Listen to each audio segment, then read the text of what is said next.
Hi everyone, I'm Jeff Teague in Raleigh, North Carolina. I'm your car buying resource. One of the things I'd like to do is start a series called How to Buy a Car or Car Buying Tips, because we all need help when we're looking for new and for pre-owned cars all across the US, frankly, all across the world. So today we're going to focus on something that's near and dear to everybody right now. If you're looking for a car, you've probably heard this, there's a vehicle shortage.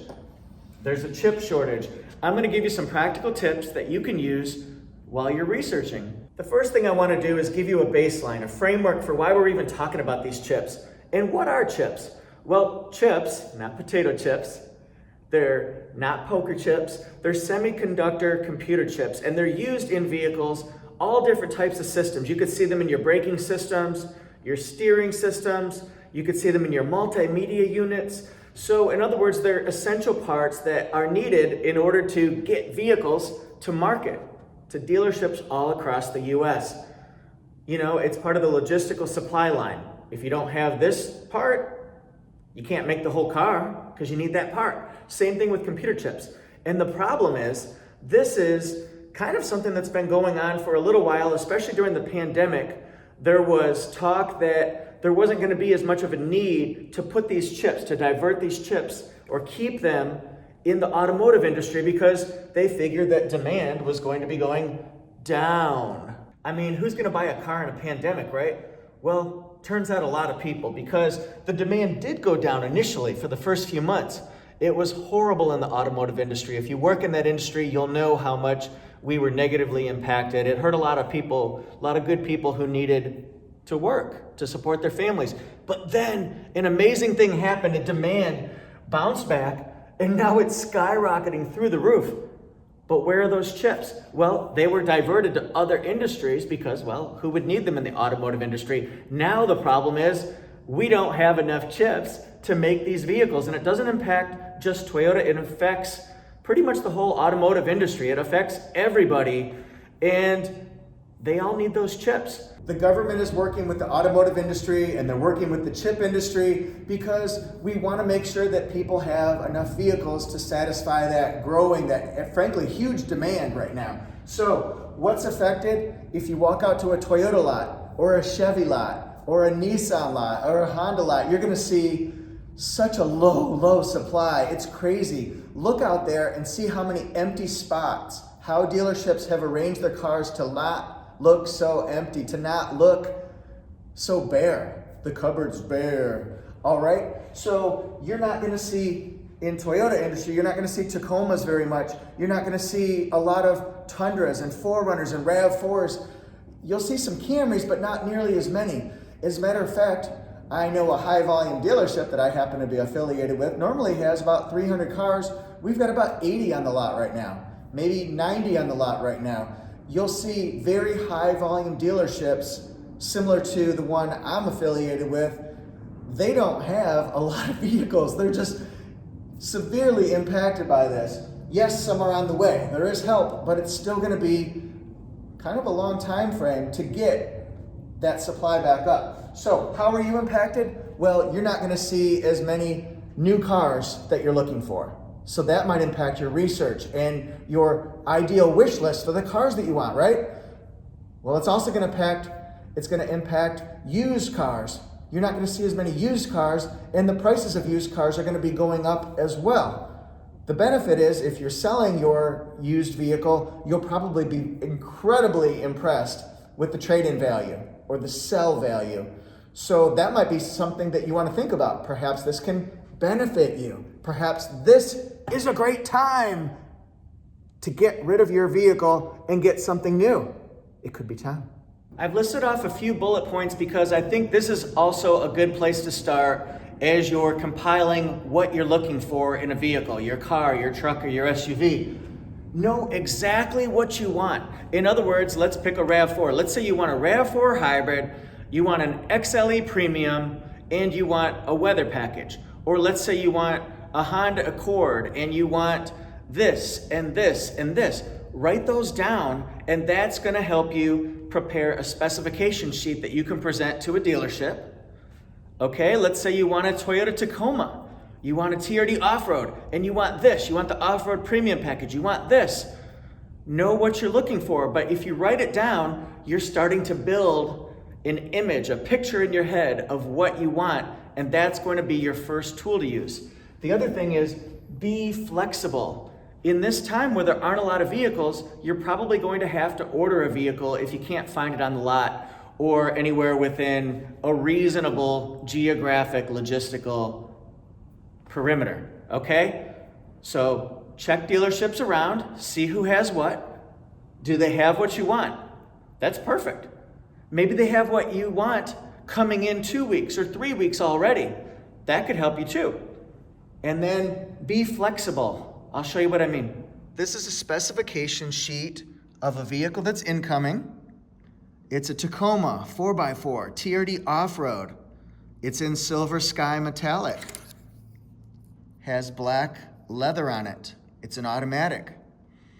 And then it has some step bars, some all-weather mats, some mud guards, black overlays, LED headlights, LED daytime running lights, LED fog lights, right? And then it's got the TRD Premium Off-Road Package, clear paint protection.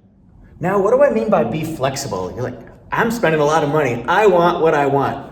Well, if you don't have one color locked in, let's say, or one specific option package, or yeah, it would be okay to get this, but it doesn't have to be this, or I prefer this, but I could take this, that's flexibility, and that might help a dealer find the vehicle you're looking for a little bit sooner. So yeah, silver sky was nice. That's my first choice, but I would also take a white one or a red one. Just don't get me a gray one or a black one or a different color. Maybe you'll just say, I don't want a black one, I don't want a white one, and I don't want a red one, but I'll take anything else. Let me know what you have coming in. That opens up the possibilities for dealerships that are scrambling to try to find the right vehicles for you, and they might have them scheduled, a white one, a super white one, scheduled 23 days away. I'd lock that one in. If you're okay doing that. If you have to get a silver one, it's your money. You should get what you want. Then hold out for that silver one. You can order one specifically and then just wait for one to come in. Now, wait for one to come in, I guess that means Jeff's telling me to be patient.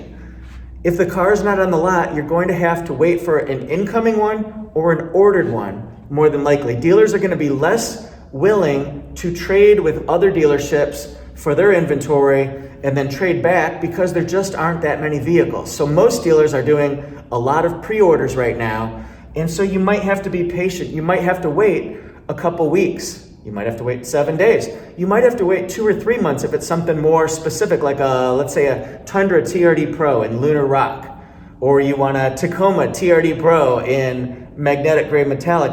You might have to wait a little bit. If that fits your time frame, that's perfect.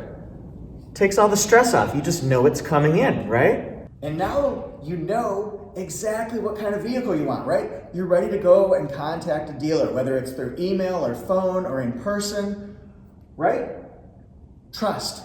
You have to work with a dealership that you're going to trust, a trustworthy dealership, one who specializes in being able to work with somebody to find out your, as we call in the car business, your needs assessment, to find out what you need, what's important to you, not try to push something on you, but to work with you to get the ideal vehicle for you and your family. They have to be trustworthy. They have to know how to do this. They have to be specialists in this type of environment. All right, get it in writing. So once you've picked out your dealership, now what are you going to do? You're going to get in writing. You've worked with them. You've come up with a specification sheet, a spec sheet. You know that you want a RAV4 hybrid. It's going to be Blizzard Pearl. It's going to have a weather package, a tech package. So what are you going to do? You're going to sign the spec sheet and make sure you get a copy of it and the dealership gets a copy of it. That way there'll be no surprises as the vehicle's ordered or being searched for. And when it comes in, there'll be no surprises and especially no disappointment. This is something to be celebrated. This is a big thing. It's a lot of money. You deserve to get it right the first time and not be hassled, things like that. So sign the spec sheet so everybody's on the same page. Also sign the pricing sheet. You need to get the pricing sheet. Don't just order one. You have to know what your budget's going to be. You have to know what your monthly payment's going to be because does it fit that budget that you've set aside for yourself and your family? Or the out-the-door pricing. Does the pricing match exactly what you can afford or what you had planned? You have to make sure that you're on board. It's all designed so that it's a 100% truly exceptional delivery process or order process. No surprises, only happiness, only celebrate good times. Come on, right? Deposit. Most dealerships, if you're going to be buying something from the dealership that's not on the lot right now, you'll probably have to put a deposit down on. Generally, it's going to be a minimum of $500. It could be $1,000 if it's a harder to get vehicle like a TRD Pro, that type of a thing, but you should expect that. And most dealerships have their own policies in place. They'll take a deposit, probably they can swipe a credit card, that kind of thing. And then if you want, it'll either stay on the card or it can be reversed once the vehicle comes in and you do your paperwork if you don't want to include that. But at least the dealership needs a financial commitment. Think about it. If they're going to allocate their resources to order this, to get it specifically just for you, they're going to need a commitment knowing that you're going to be buying this vehicle because they're doing it just for you. They're doing it for themselves too. Obviously, they get to sell a vehicle, but they're getting it just for you. So that's not anything to be offended by unless you're offended by it. I can't help how you feel, but that's a normal part of the process. The other thing is time frame. Find out if it's something that's incoming, the dealership will tell you, hey, this is 35 days away, or it's 7 days away, or it's 72, or it's unknown. If it's unknown, that means it's an order and they're going to place an order with their manufacturer, with their regional distributor, that type of a thing. So they may not know exactly when it's going to come in yet. The key is to stay in constant communication with the dealership and make sure that they're willing to give you updates, even if it's calling every couple weeks and saying, hey, we haven't forgotten about you. We really appreciate your business. We don't have an update, but you're in the queue. And then maybe 2 weeks they'll call and say, hey, great news.